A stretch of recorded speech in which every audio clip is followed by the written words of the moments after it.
E aí, pessoal, dois assuntos importantes para a gente começar o dia com o nosso tricolor. Uma informação sobre reforços. Conversei com um dirigente da alta cúpula e tenho algo legal para dizer aqui. E um enigma. Como foi a coletiva do Renato depois, dentro dos bastidores? Vamos falar sobre isso. Tem um enigma interessante aqui para a gente decifrar. César Cidade Dias falando de Grêmio aqui no YouTube.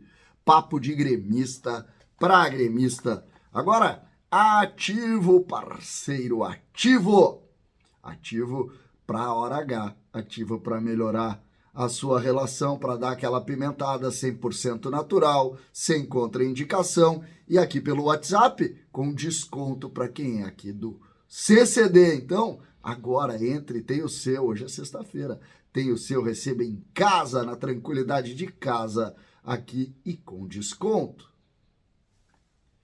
Gente, dois assuntos para a gente começar o dia. Eu vou falar de reforços mais tarde, porque conversei com um dirigente da alta cúpula, mas eu quero falar também sobre o pós-coletivo. Pós-coletivo. Quando... É interessante isso, um raciocínio de um amigo meu, que é muito interessante, e eu fui atrás desse bastidor para tentar entender a lógica. O Renato, primeiro, ele tá maduro, aquelas críticas que a gente fazia ao Renato, elas estão se esvaindo. Porque o Renato vai posicionando as coisas e a gente vai começando a pensar e fica evidente que a coletiva de ontem foi uma resposta ao silêncio. Ao silêncio. O que o Renato expôs a partir do momento em que ele escancara a briga? Ele deixa claro uma coisa: Soares, de graça não. De graça não. Meu amigo Ronald Krumenauer fez essa citação. De graça não. E o conflito é esse. Qual é o grande conflito? É dinheiro. Soares quer se liberar e o Grêmio diz que ele tem um contrato. E o bastidor ganha mais componente, porque agora se expôs o motivo de Soares, ou a forma que Soares desejava sair. Essa é a lógica. Isso cria um ambiente interno mais tenso para o Soares? Cria. Mas cria posicionado à verdade. Cria posicionado à verdade. E é isso que a gente está lendo. É isso que a gente está lendo. O Grêmio briga e o conflito está aí porque não admite que Soares saia simplesmente como entrou. O Grêmio diz o seguinte: pô, tu assinaste um troço de 2 anos, eu comprometi um monte de gente aqui. Não vai sair virado. Não vai virar as costas e dizer, muito obrigado, ajudei vocês aí 6 meses. Não, tem coisa pro futuro. Essa é a lógica. E eu acho tão interessante isso, porque quando o Renato expõe isso, nada mais ele faz o seguinte: gente, vamos posicionar os fatos aqui para ninguém começar a ser mais ou melhor do que ninguém. Vocês façam o juízo de vocês. Mas está posicionado. Estou tentando aqui ajustar, diminui um pouco aqui, diminui um pouco ali, mas de graça não. Essa é a verdade. Essa é a verdade.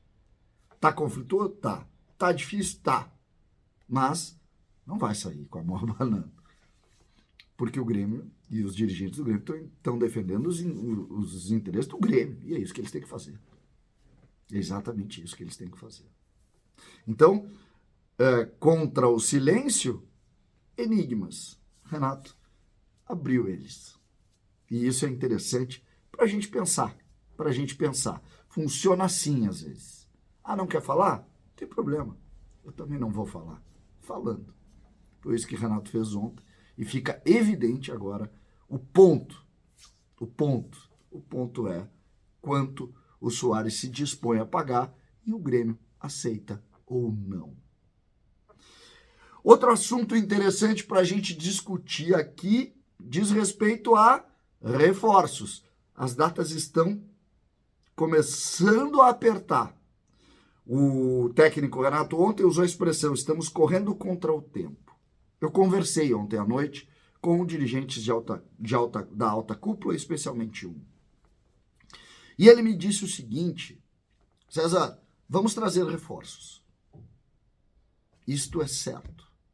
Mas queremos trazer algo que não componha grupo, e sim solução imediata. O que isso quer dizer?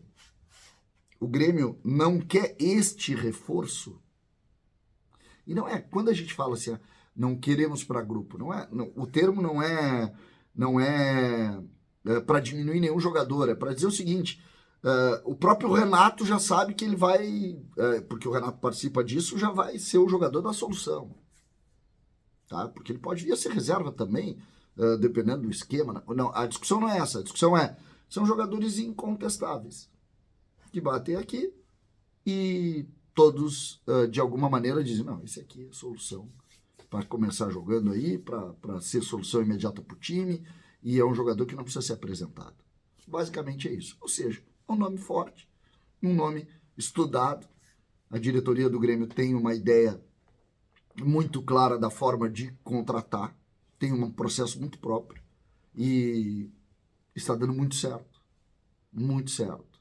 Então, dentro desta linha, o que nós podemos dizer agora é que tranquilizar o torcedor, mesmo dia após dia e assustados com isso, tranquilizar o torcedor, que realmente o Grêmio trabalha para reforços importantes. Essa é a notícia. O Grêmio trabalha para reforços importantes e o principal, que é a primeira frase que eu recebi: o Grêmio vai contratar.